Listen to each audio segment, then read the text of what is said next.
We are live. Hi, good morning, Katya. Hello all the people that join us in this wonderful Saturday. Probably all of you, all the world is actually at home. Also, our guest, Dr. Kausthub Desikachar, is at home in India.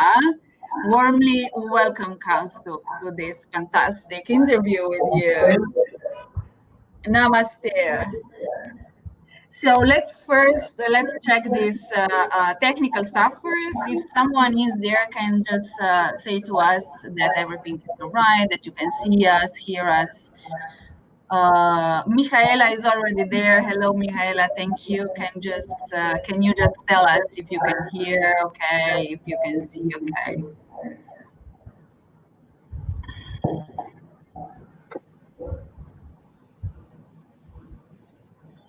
Yeah, she said looking forward. So we can hear you. Great.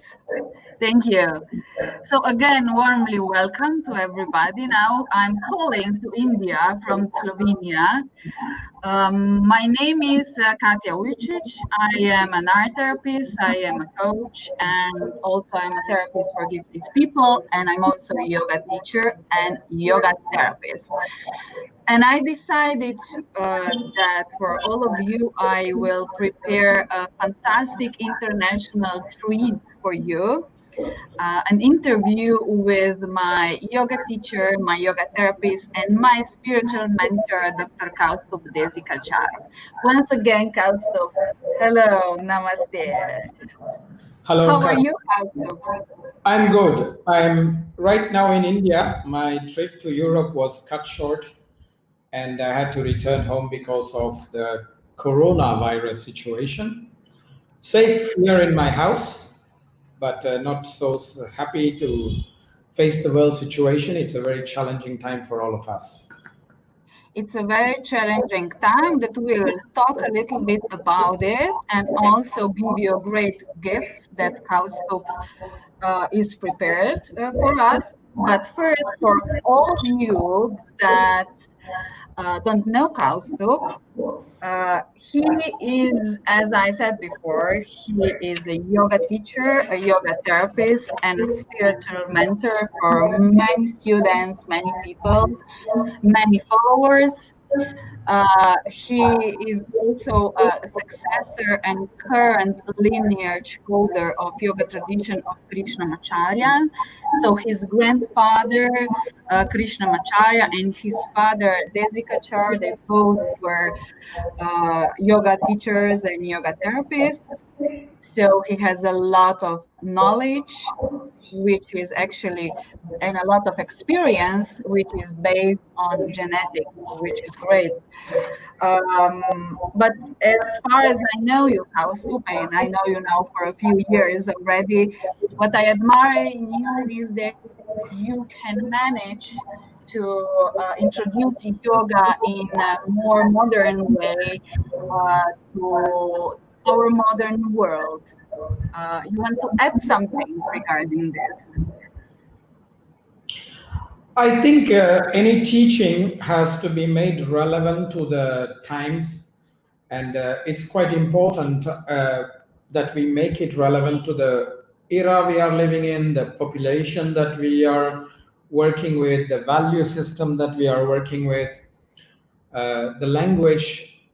I don't mean English or Slovenian, things like that, but the way we communicate, all these are important, and that is why we need to adapt according to the context in which a teaching is given. Otherwise, knowledge is not useful. Knowledge has to evolve. Yes. And this is why I also joined the teaching of Kausthub. So the story how we met is that Kausthub was once invited in Ljubljana and we met there first. But then some strange coincidence somehow happened that Kausthub invited me for the yoga therapy trainings in Brussels that he is holding there, this training. And when I ask him why he thinks I'm going to be a good yoga therapist, he said it's something in you, it's something in your energy, in your genes, and was not really something that for my rational mind was enough.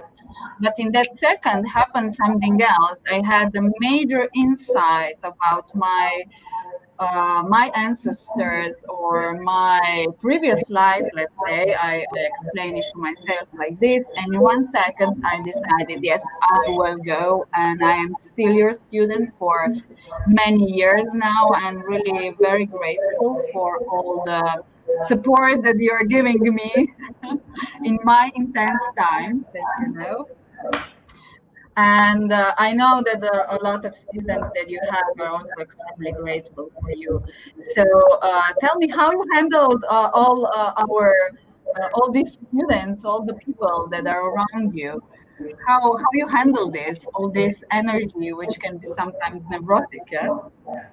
Well, first and foremost, it is my great dharma to do this, and that is why I don't think about it too much about what I should do or why I should do or things like that. Having said that, part of what sustains any therapist and any caregiver is actually what I call care for the caregiver. So, if we don't take care of ourselves through our personal practice, through some time off, through some relaxation, and most importantly, through our own supervisors and mentors, uh, we will not be able to fulfill such a heavy responsibility. So, that is what I do. I take refuge in my personal practice every day. Mhm. I have a good set of mentors with whom I communicate on a monthly basis, almost two or three of them. Yeah, I communicate with them. After my father passed, I needed to have two or three of them to replace him because he was a great pillar. And I'm also beginning more and more to realize the value of taking rest and actually not doing much. So that is where I start to find refuge in my photography work, where Mhm. it's a distraction from all these kind of heavy responsibilities. But we must not think about our duty or dharma so much. We have to function from our heart, and then things flow much more easily and much more lightly. I don't feel that I am helping my students. I feel that I am a medium through which my students are helped. Very good. Yeah. And you work from the heart, and when you chant we can all feel it. So I will invite you to chant a little chant at the beginning of this interview for us, as when you usually start a lesson or a lecture, we start with the chant. So if you can chant for us, we all will be very grateful. Good. I choose this chant, which is a peace chant, and it's a very fascinating peace chant because it is also asking for peace, not only for human beings, but also for the nature and for the animals with two legs and the animals with four legs. Om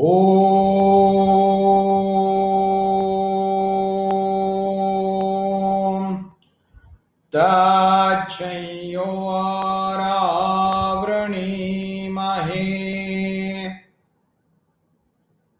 Gatai Yajnaya Gatai Yajnapataye Daivi Swasthirastu Naha Swasthiramanushebhyaha Urdhvanjighatu Bheshajam Shanno Astu Dvipade Shanchatushpade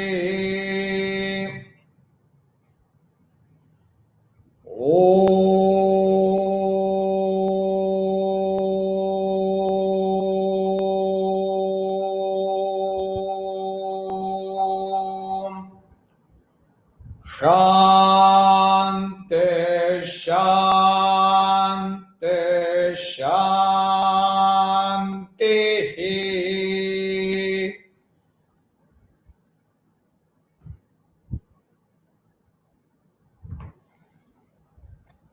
Ah, that was great, wasn't it?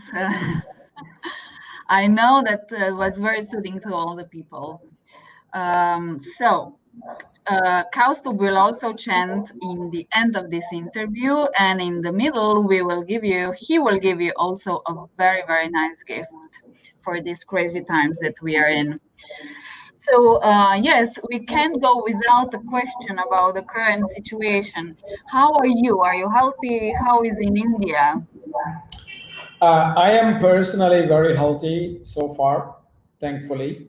And in India, the situation is very unknown because we only have about 250 cases that has been reported, which is very low compared to our population. But part of it is we don't know because not many people have taken the tests. So we don't know. And once the official numbers started coming in, I'm quite sure that it's going to be pretty high. So we are preparing for this mentally and emotionally, but we don't know. And one lucky thing is Indian government has been very good because right in the beginning of this problem, they banned a lot of travel from Yes. infected countries like China and Korea and Japan, which were the first countries that suffered from it. And very soon they also ban now um, travel everywhere almost. So in some way they are putting the walls very strictly. So I hope that it will be okay, but it's an unknown. We don't know. Yes. Well, history teaches us about many of similar outbursts like Spanish flu or the plague or cholera. What is your opinion? Is this nature? Is this just life? Just yeah, or is it some sort of karma for the all humans? Um, Personally, I don't really believe that this is a natural phenomenon, especially this situation with the coronavirus.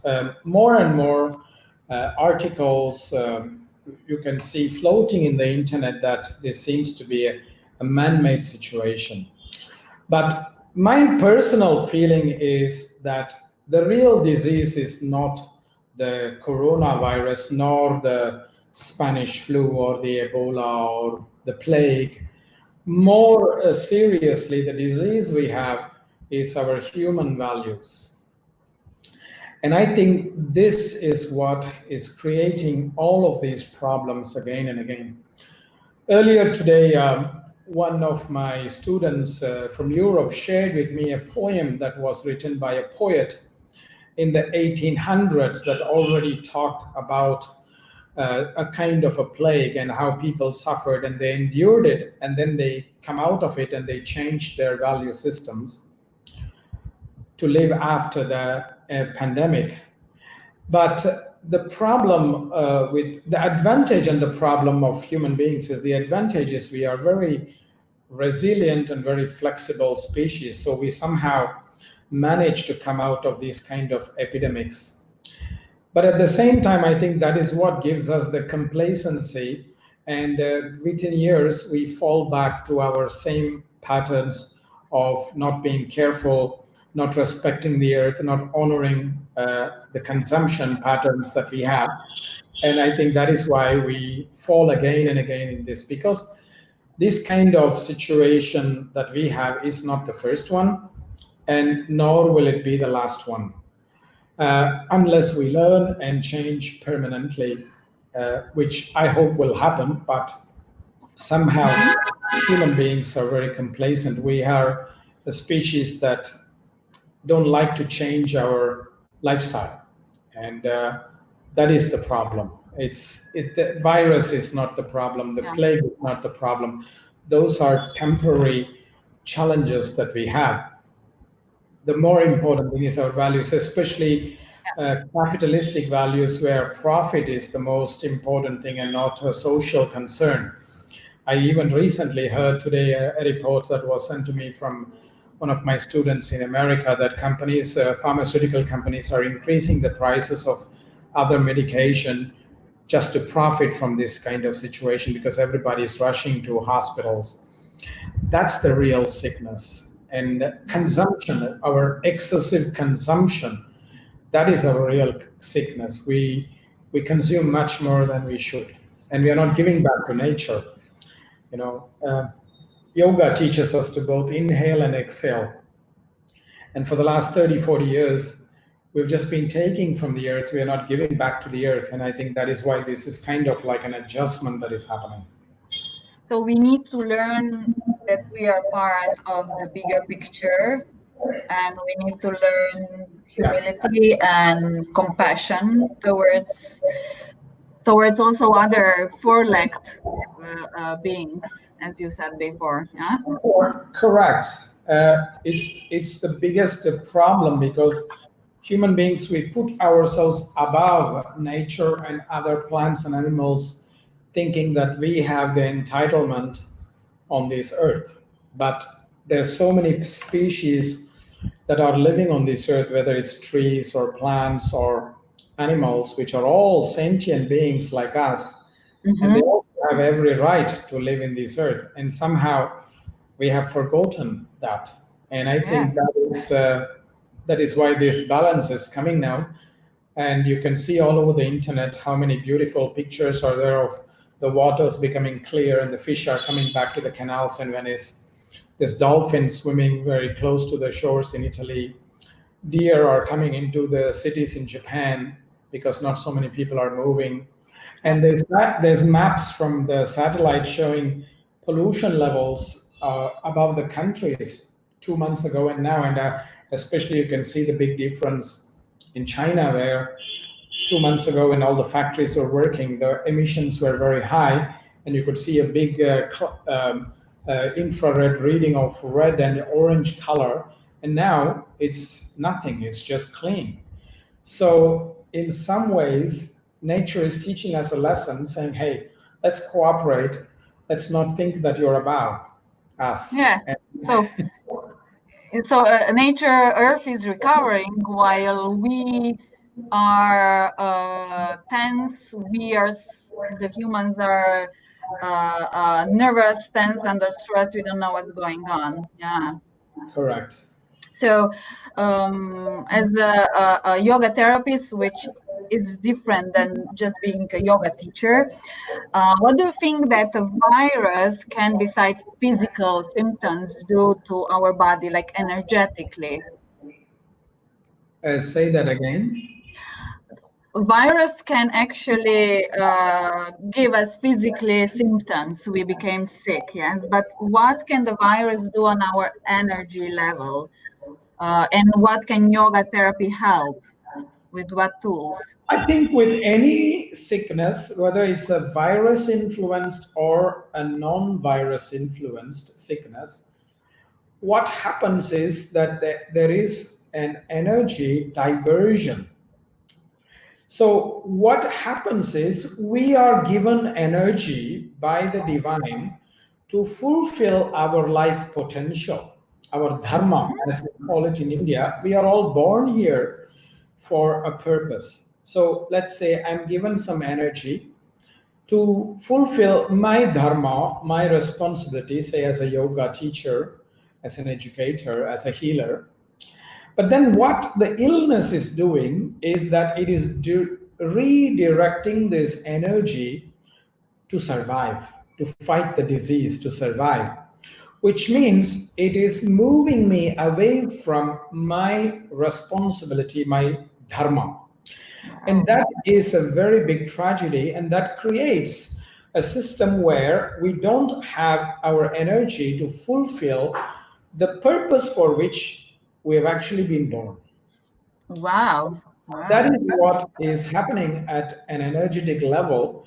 It deviates us from the path where instead of living our potential, we're basically just trying to survive.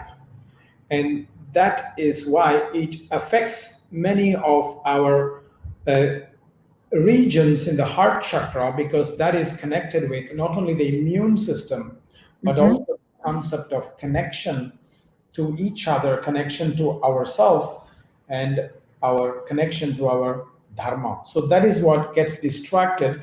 And that's why many of the illnesses, if you see, one of the first symptoms you will see is the breathing respiratory mechanism will get affected. Yeah. And that is a sign where our energy is actually depleting. And that is why we need to make sure that we are healthy so that we fulfill our dharma.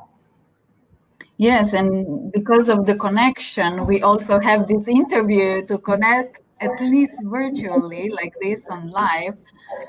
And what do you recommend as a yoga therapist then to have this energy back for our heart to have it in our heart for ourselves?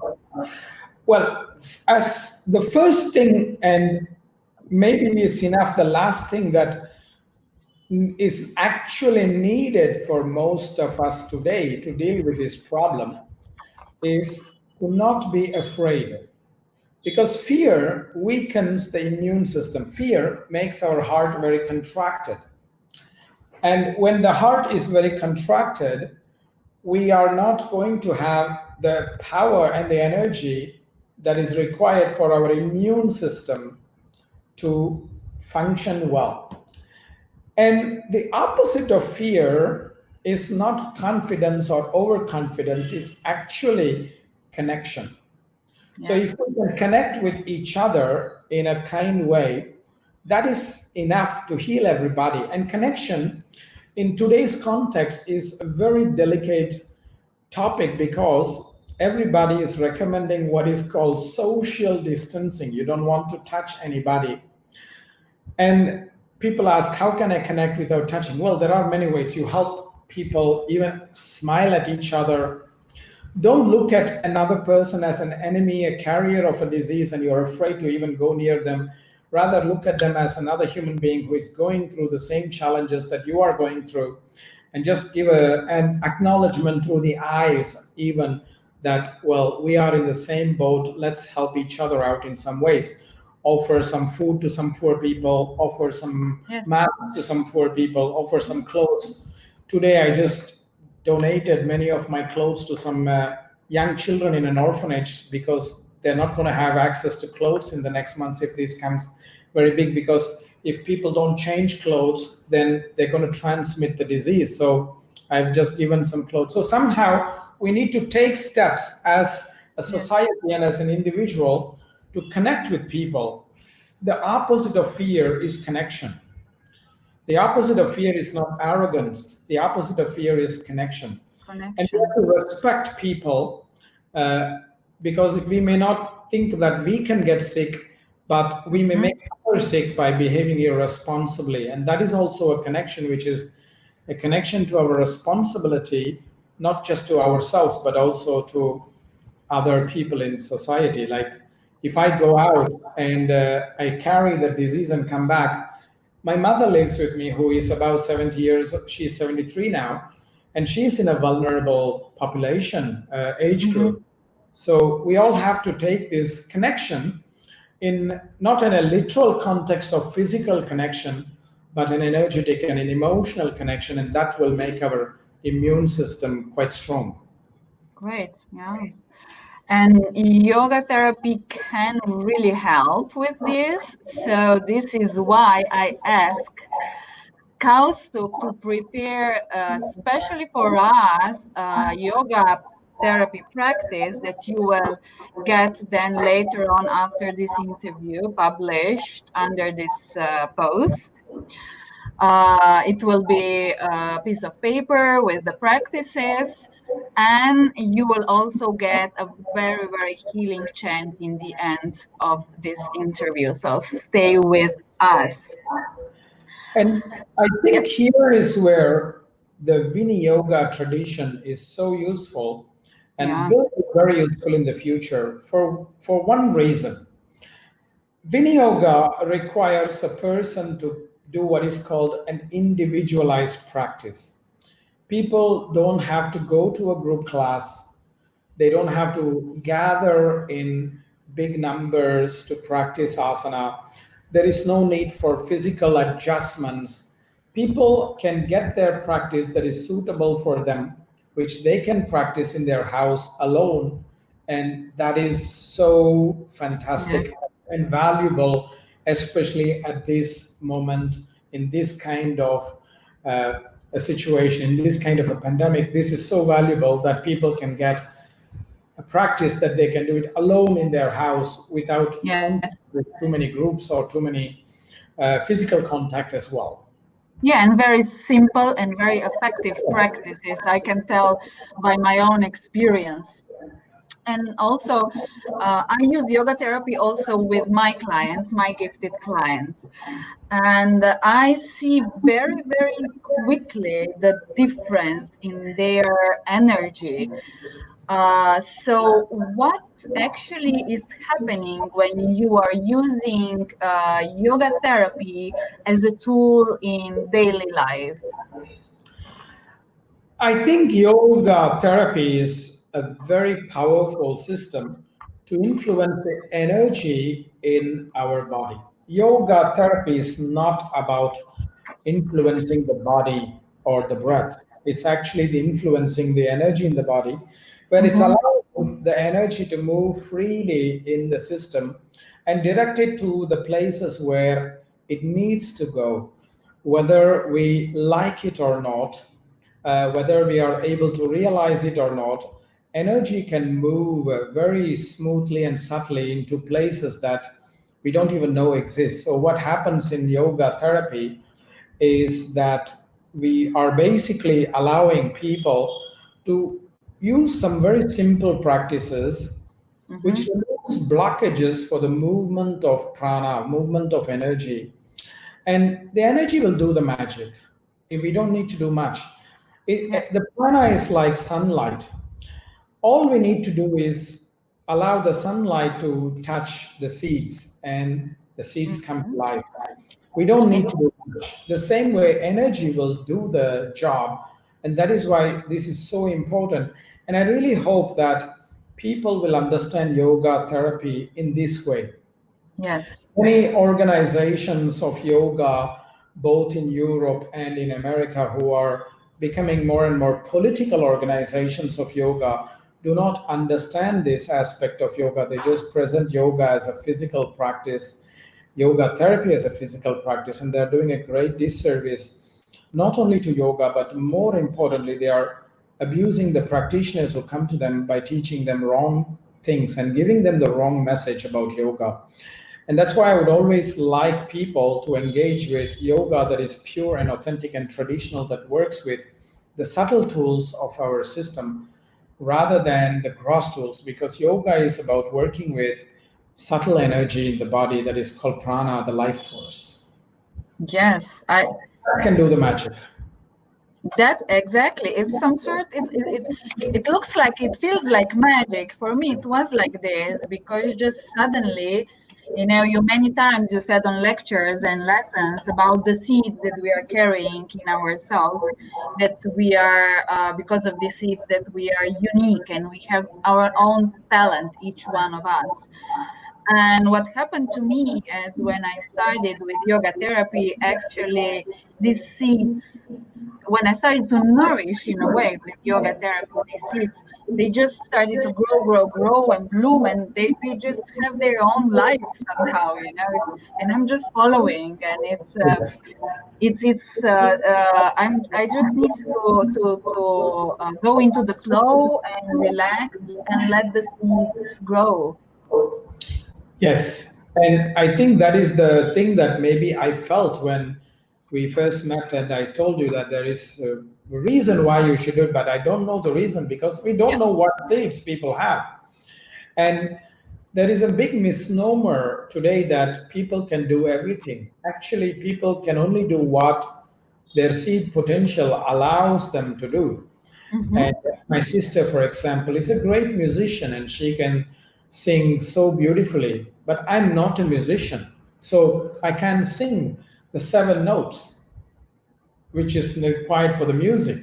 I don't play musical instruments. My sister plays so well. We have different potentials, and that is what yoga unlocks. It brings out the gift that each person has.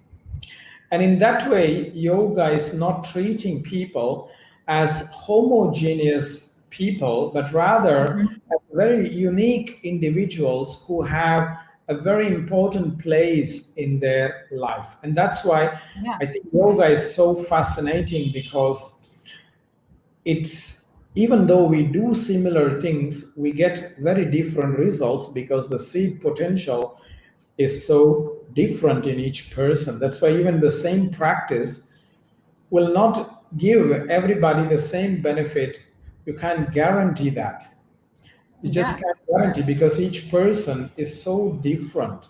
So that's why even a practice that you and I will do, even if it's the same practice, Yeah. it's going to influence us differently, because your potential and my potential are different. And there is no way anybody can predict what seeds are already there in a person. Yeah. If somebody can do that, they are either God or they're bluffing, because Yeah. it's impossible to know what seeds are, because we inherit a lot of seeds from our ancestors.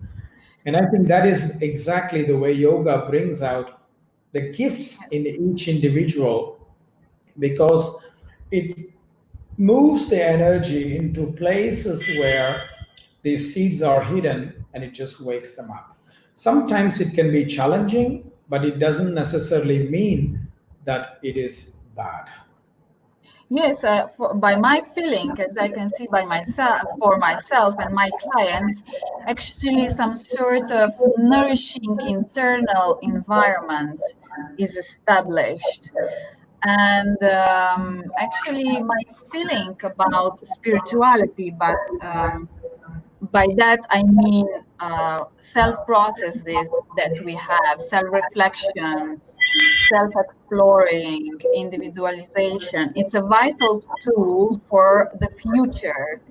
Actually, it's one of the most important tools to nourish our seeds, to gain the giftedness that we have, and to put it alive and to put it in innovations and into new things.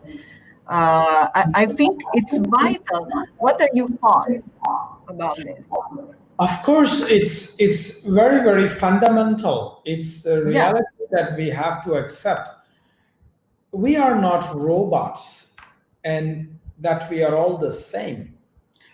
I mean, I have a brother and sister coming from the same parents, my mother and my father, and we are all so different. And I know that anybody listening to this interview who have more than one child knows that each child is not the same. So to expect everyone to be the same is the biggest fundamental flaw in humanity. For some reason, it became a pattern to standardize things, because it's Mm-hmm. easy to control. Yeah. It's easier to control when people are somehow fitting in similar boxes. And that is what many companies, many governments, many advertisers, and religions also want to do, is want to control the population. And that's when things got out of control. In the original part of life, maybe their intention was not uh, in a bad way, but somehow the system does not work beyond a certain point when everybody becomes standardized. Imagine, we need doctors, we need nurses, we need Mm-hmm. engineers, we need artists, we need scientists. So we need diversity. Without diversity, we cannot exist. And that is why yoga is so beautiful, because it brings out our diversity and our gifts. And that is one way we have to acknowledge and teach our children not to compare with each Yeah. other, but rather to allow for their potential to come forward.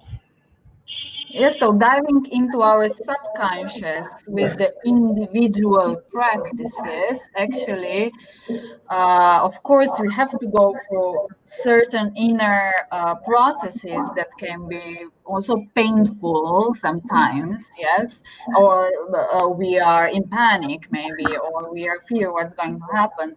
But we, with the practice, we get more and more familiar with the subconscious then. And in a way, we can find out that subconscious or energy or divine can help us. So this is now the big question for you, Kausthub.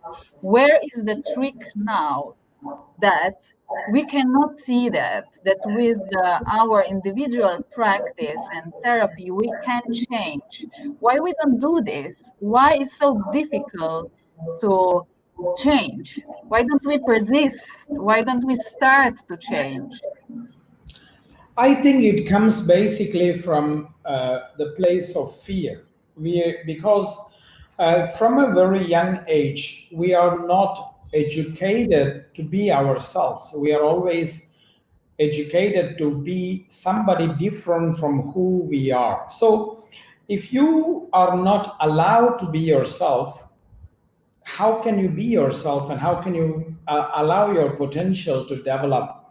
That's why I always tell my students the biggest fear we have is not the fear of death. It's actually the fear to be alive in our potential. Yeah, And I think that is why yoga is so powerful, because through practices like mantra, for example, uh, we are able to go deep into our subconscious structure and wake up these true seed potentials and allow them to manifest.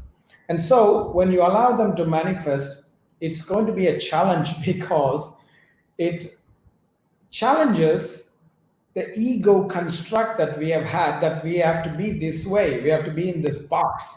But what will happen is that the yoga practices will break us out of this box, and it's not bad at all, even though it will be uncomfortable.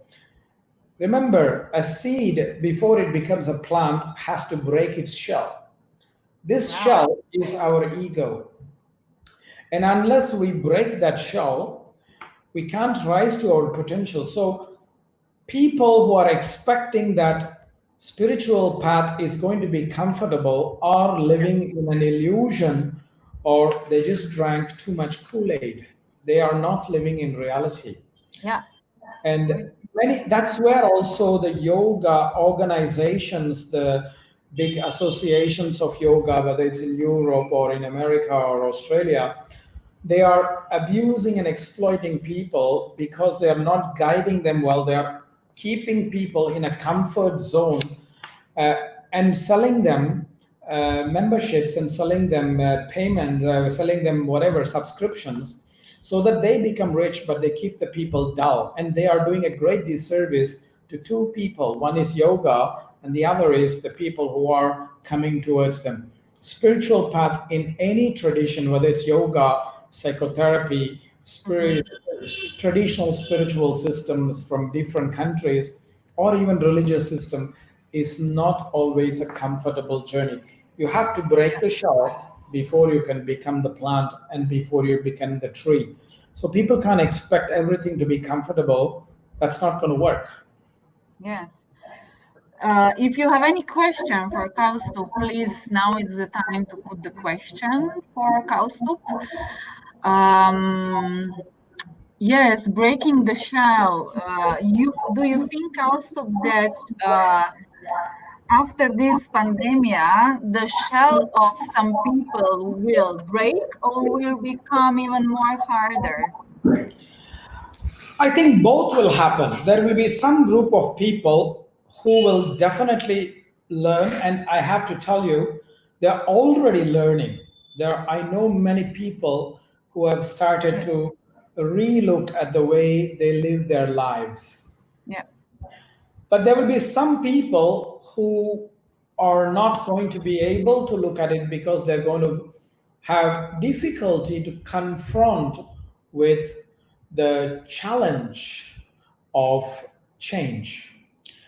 Change is not easy because change requires that we accept that where we are now is not healthy for us and we have to step out of that.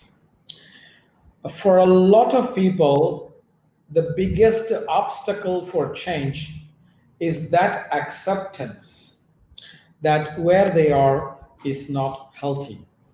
And people don't want to wake up to that reality. And unless people wake up to that reality, it's not going to be possible to change. So this pandemic will come and go, and some people will be touched very deeply and will take steps and are already taking steps, while for some others, things has to become even worse before they can wake up. Yes, and it sounds actually very terrible. For me, the process I went with this epidemic was at first I was a few days in panic, like what's going on?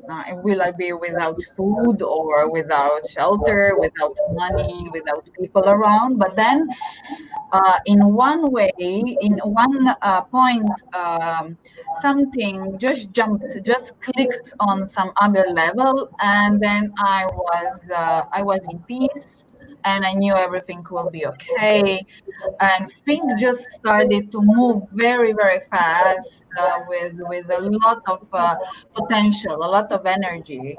And now I am not even thinking so much. I am respectful to the rules, and I am like in contact with people who need something and so on. But I am no longer in a small cage. So I had myself that process. I went through. So I know probably many of us went through this, not just me. I, I am of the same view, and I want to look at the opportunity that we have. Recently, I have been talking with some student who have had difficulty to accept that they have to be within the house. Yeah, And I said to that person, be happy that you have a house because there are so many people, especially in India, who don't even have a house. So they can't be safe anywhere. They're always vulnerable because everything is going back and forth. So sometimes these kind of challenges are giving us the opportunity for us to look at things in another way. Yoga calls it as pratipaksha bhavana. Think about it from another point of view. Don't look at it from only the point of view that you are used to. Start looking at it from another perspective. Like that's what I wrote in my newsletter. Well, yeah, we may be suffering, but the earth is healing. And why is she healing? She's only healing so that after this pandemic, she can give back to us healthy resources. So, in some way, we should not forget that on a daily basis. If we don't forget that on a daily basis and are able to offer something back to the earth on a daily basis, we will not have this kind of pandemic again and again. yes, I'm sure. But I hope that these words will go into many years. Yeah, I hope so. it's very hard. It's very hard to change. I sincerely hope that the people will decide to go on the inner journey after all this pandemic. Let's check who is with us because we were so into our interview, our conversation. So we have I know they're from Slovenia here with us now. Kausthub from Belgium, we have Sabine from Germany, Lindsay. Very nice. Valerie from France. Hello. So if anyone has any questions for Kausthub, I know you all like to hear what he would like, what he's saying or answering Or to if you. you have questions with Katya too. If you have questions for me, I'm here. Let me see. Ines is for sure from Slovenia. Evita, hi. Rachel, Canada. We are international, Kausthub. Yes, there are some people from China and Korea as well. China, yeah. El Salvador, Carmen. I know We have some Indians as well. yes, great. Emma, Loni from Slovenia. Great, my friends. So, Kaustub, we will meet in August or what this year? What do you think? I pray. You pray, yes. I I pray. I hope pray. too. Colombia, we are Maria, Alejandra. Hello. So, we have any question for Kaustub or for me? Chile, Pepe is from Chile. Hi, these are all your students and followers, Kaustub, huh? Denmark, hello, Italy. Sorry if I didn't see you, everyone. I'm sorry, but I'm just uh, going very quickly through. I think we have people from everywhere, and it's so nice that you organized this interview. Thank you, Katya. Yes, it was necessary. I had the feeling that we all miss you, that we all miss each other, and you have such a great community, and your words are always full of wisdom and comfortable, comfortable, I don't know, soothe us. Sorry. Don't worry, I am from India. Indians are used to big families. So, Yes. I think Netherlands. one of the things that we need to remember is in this time, we need to remain with solidarity. That is Yeah. what is good strength. And we need to keep supporting each other through meetings like this, where we can discuss very openly and talk very freely and actually honestly discuss what is needed and what are the problems. And education is very important. It's very easy to blame the virus for the problem, but actually Yes. it's our consumption patterns, our value systems is the problem. And I really hope that each of us will reflect about it, not only for ourselves, but also we take it uh, to our students, our families, our well wishers, and remind them about consumption patterns and value systems and talk openly about it rather than be afraid to talk about it. And I think if there is about 100 people listening to this, and if each person can influence 10 people, we're already influencing 1,000 people. And if each of those Exactly. people can influence 10 people, they will influence 10,000 people, and it will only go. And what we have to believe in our heart is that it's not just disease that spreads rapidly, it's also connection that can spread rapidly. So if we Yes. do that, then all of us will actually be in a good, better place very soon.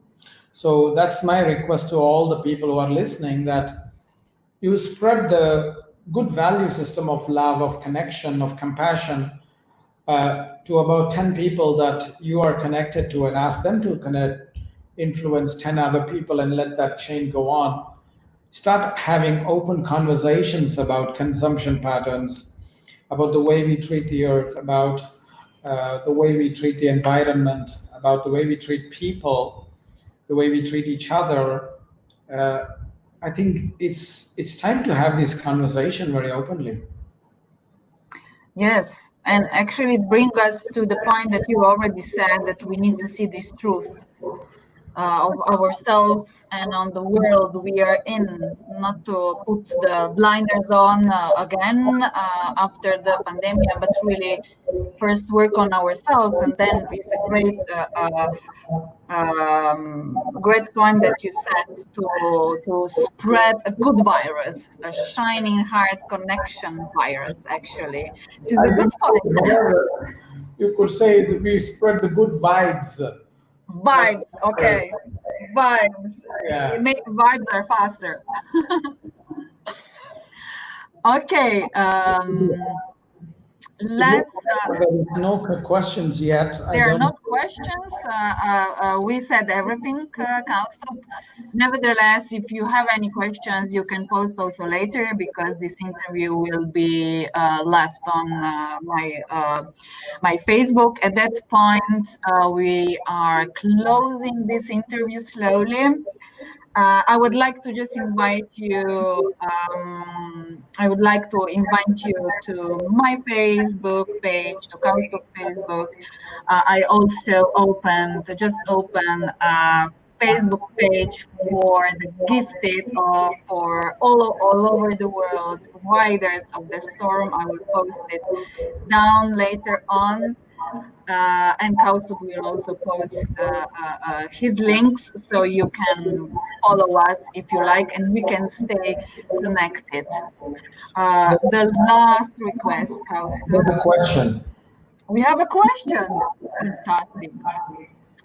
He told me, he said, I hope I pronounced right. I'm very grateful for this opportunity that we collectively connected, and I'm always enlightened by your wise words. Kaustubh, this was for you. Question, teacher, do you have knowledge about how ancient yogis managed situations like the one we are facing now in the world? Maria Alejandra asked. Well, the ancient yogis, if you talk about yogis, they never lived in this kind of situation because they usually lived in harmony with nature. But populations that were living with them at this time, they have faced some kind of pandemics, of course. And that's why when one of the discussions we had before we went live was what kind of chanting to do. And there's actually a chant that I've chosen that is called as Sudarshana Ashtakam, which is composed by one of my ancestors called Sri Vedanta Deshika, who lived in the 1200s. And the reason I choose this is because the chant has a mythological story behind that. In this time, there was a plague which affected the region where Vedanta Deshika was living, and everybody started to die in large numbers. And that's why Swami Deshika composes this poem, this chant, to a deity called Sudarshana. And it's actually very fascinating because this deity, his symbolism is the same yantra as the heart chakra, the Anahata chakra, which is, of course, connected to the immune system. So if we vitalize the heart chakra through chants like this, or through meditative practices, or through breathing practices, we can face this in a very positive way. But also, we have to start making changes in our lifestyle, changes in our dietary habits. It's very important that we don't eat too much meat because the meat consumption will make it harder for the body to digest, which means, again, please think about it from an energetic point of view. The energy that you have is diverted to digesting this meat, which means it is not available for you for fighting illnesses, for pursuing your dharma, etc. So that's why even if you are a consumer of meat, don't eat meat every day. Try to eat it once in 4 or 5 days only. Traditionally, even meat eaters would eat only about once a week or once in 2 weeks meat. They would not eat every day because they would have to manage the energy required for the body to digest the meat to be directed to other resources like the immune system, like our dharma, etc. So that's why we need to think about it. And that's the time in which this chant was created, which we will chant now to end this interview. And while doing that, I would like you to just touch your heart and hold a light, a vision of light, whether it's a sunlight or Wow. moonlight or something else, which any form of light that you can hold in your heart when you listen to this chant. So Let, do let that. Yeah, let me just, here's a question, and I will say it again. Eleonora, Kausthub will will post a yoga therapy practice under this interview when it will be published, later, when we will finish. He will post a yoga therapy practice. And question, Kausthub, if people would like to listen to the chant, Sudarshana chant now, how often should they listen? What do you think? Well, What do you suggest? in the period of this pandemic, I think if you can listen to it one time in the morning and one time in the evening before sunset, it's enough. Great.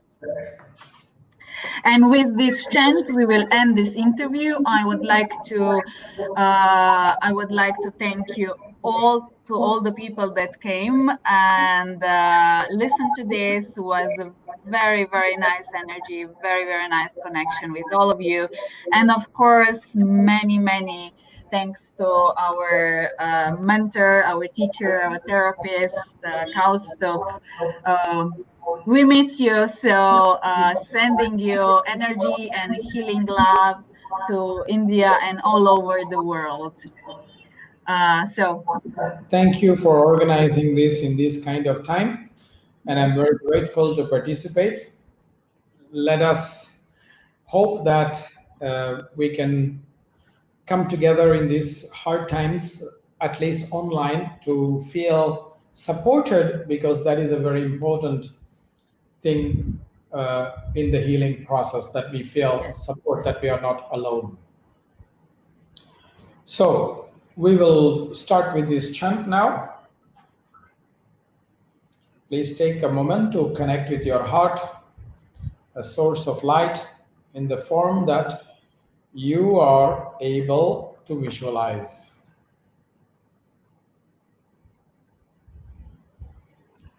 Shri Sudarshanashtakam Shriman Venkatanatharya Kavitarkikakesari Vedantacharya Varyo me Sannidhattam Sada Hriday. Om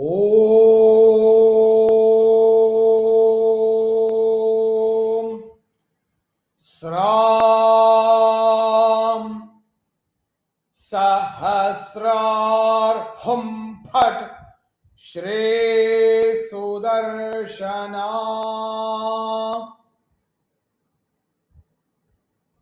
Om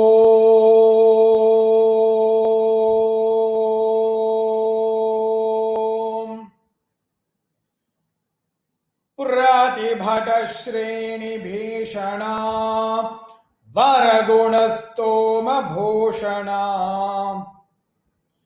Jani Bhayasthana Tarana Jagadavasthana Karana Nikhila Dushkarma Karshana Nigama Sadharma Darshana Jaya Jaya Shri Sudarshana Jaya Jaya Shri Sudarshana Shubha Jagadrupa Mandana Suraganatrasa Khandana Shatamakha Brahma Vandita Shatapatha Brahma Nandita Prathita Vidvatsa Pakshita Bhajadahir Budhnya Lakshita Jaya Jaya Shri Sudarshana Jaya Jaya Shri Sudarshana Sphutatadijjala Pinjara Pruthutarajwala Panjara Parigata Pratna Vigraha Patutara Pragnya Durgra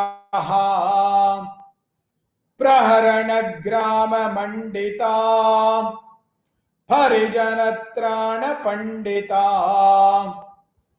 जय जय श्री सुदर्शना जय जय श्री सुदर्शना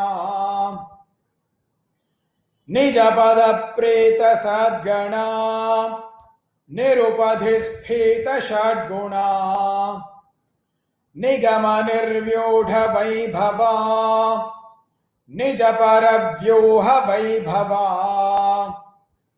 हरिहयद्वेषि धारणा हरपुरप्लोष कारणा जय जय श्री सुदर्शना जय जय श्री सुदर्शना धनुज विस्तार कर्तना जनित मिश्रा विकर्तना धनुज विद्या निकर्तना भजद विद्या निवर्तना अमर दुष्ट स्वविक्रमा समर जुष्ट भ्रमिक्रमा जय जय श्री सुदर्शना जय जय श्री सुदर्शना प्रतिमुखालीढ बंधुरा पृथुमहाहेति दंतुरा विकटमाया बहिष्कृता विविधमाला परिष्कृता स्थिरमहायंत्र तंत्रिता दृढ़दया तंत्र यंत्रिता जय जय श्री सुदर्शना जय जय श्री सुदर्शना महित संपत् षडक्षरा विहित संपत् षडक्षरा षडर चक्र प्रतिष्ठिता सकल तत्व प्रतिष्ठिता विविध संकल्प कल्पका विबुध संकल्प कल्पका जय जय श्री सुदर्शना जय जय श्री सुदर्शना भुवन नेत्रत्रयीमया सवन तेजस्त्रयीमया निरवधि स्वादु चिन्मया निखिल शक्ते जगन्मया अमित विश्वक्रियामया शमित विश्वभयामया जय जय श्री सुदर्शना जय जय श्री सुदर्शना ओम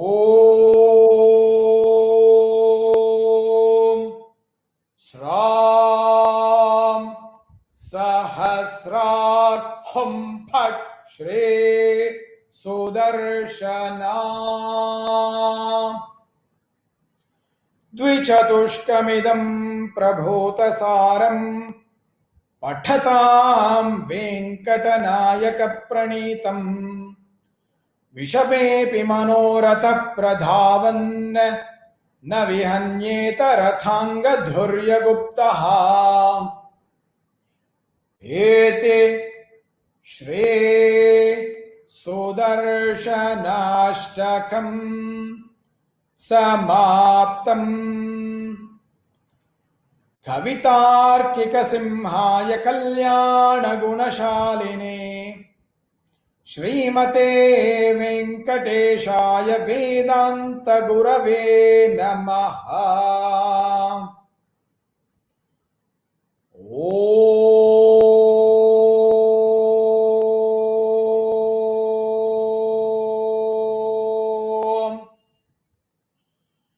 शांति शांति शांति।